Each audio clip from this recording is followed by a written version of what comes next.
tidur lagi? Jam berapa ini? Duh, iya ya.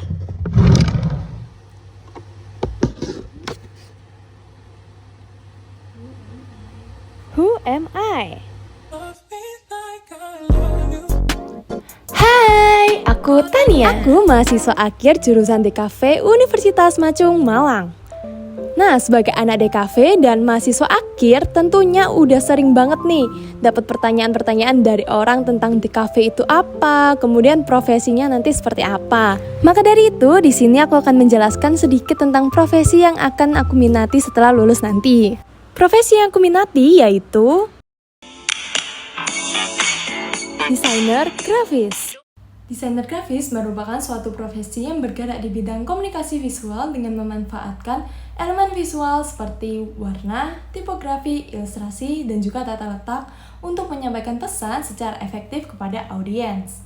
Nah, profesi ini juga sangat berperan penting dalam memenuhi kebutuhan komunikasi visual dari suatu perusahaan, instansi, maupun individu dalam berbagai bentuk media seperti media cetak ataupun media digital.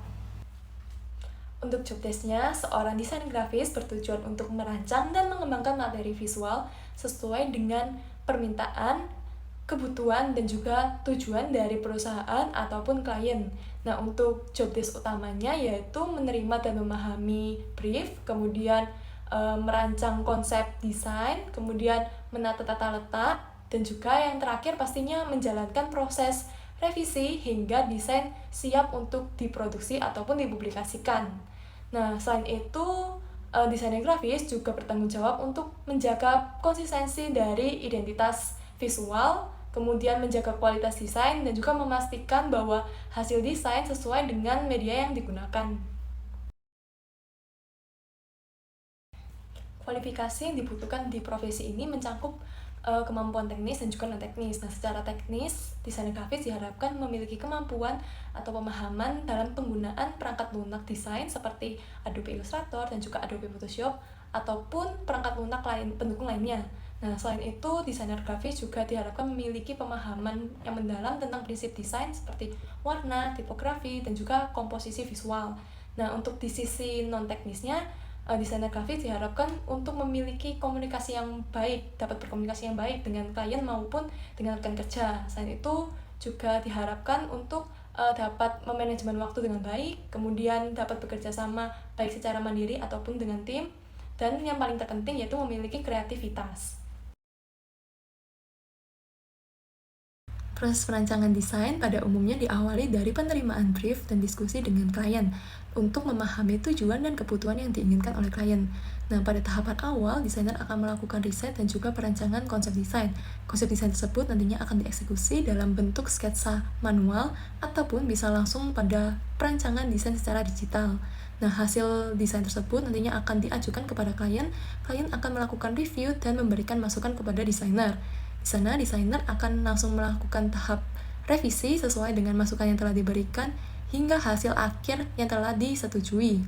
Selanjutnya, untuk penentuan biayanya biasanya dipertimbangkan dan diperkirakan dari tingkat kesulitan desainnya, kemudian seberapa banyak revisi yang telah dilakukan, terus bisa dari seberapa lama pengerjaannya, dan juga dari media yang telah digunakan itu apa, serta dari pengalaman desainer tersebut.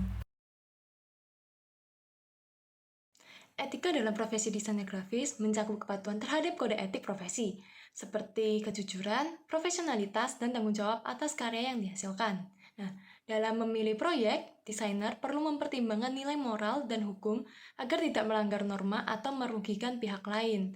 Kemudian, saat bekerja dengan klien, desainer grafis harus menjaga komunikasi yang baik, menghargai kesepakatan, serta bersikap terbuka terhadap masukan yang diberikan oleh klien. Selain itu, desainer grafis juga wajib menghormati hak cipta dengan tidak menggunakan karya, aset visual, atau font tanpa izin, serta memastikan setiap desain yang dibuat tidak melanggar copyright. Contoh pelanggaran etika dalam desain grafis antara lain yaitu menggunakan gambar atau ilustrasi berhak cipta tanpa izin, kemudian melakukan plagiarisme dengan meniru desain pihak lain, serta menjual kembali karya desain tanpa persetujuan pemilik hak cipta. Nah, pelanggaran lainnya termasuk mengabaikan kesepakatan dengan klien, menyalahgunakan brief, atau menghasilkan desain yang mengandung unsur menyesatkan, seperti diskriminatif atau melanggar hukum. Sekian penjelasan dari aku, thank you for watching.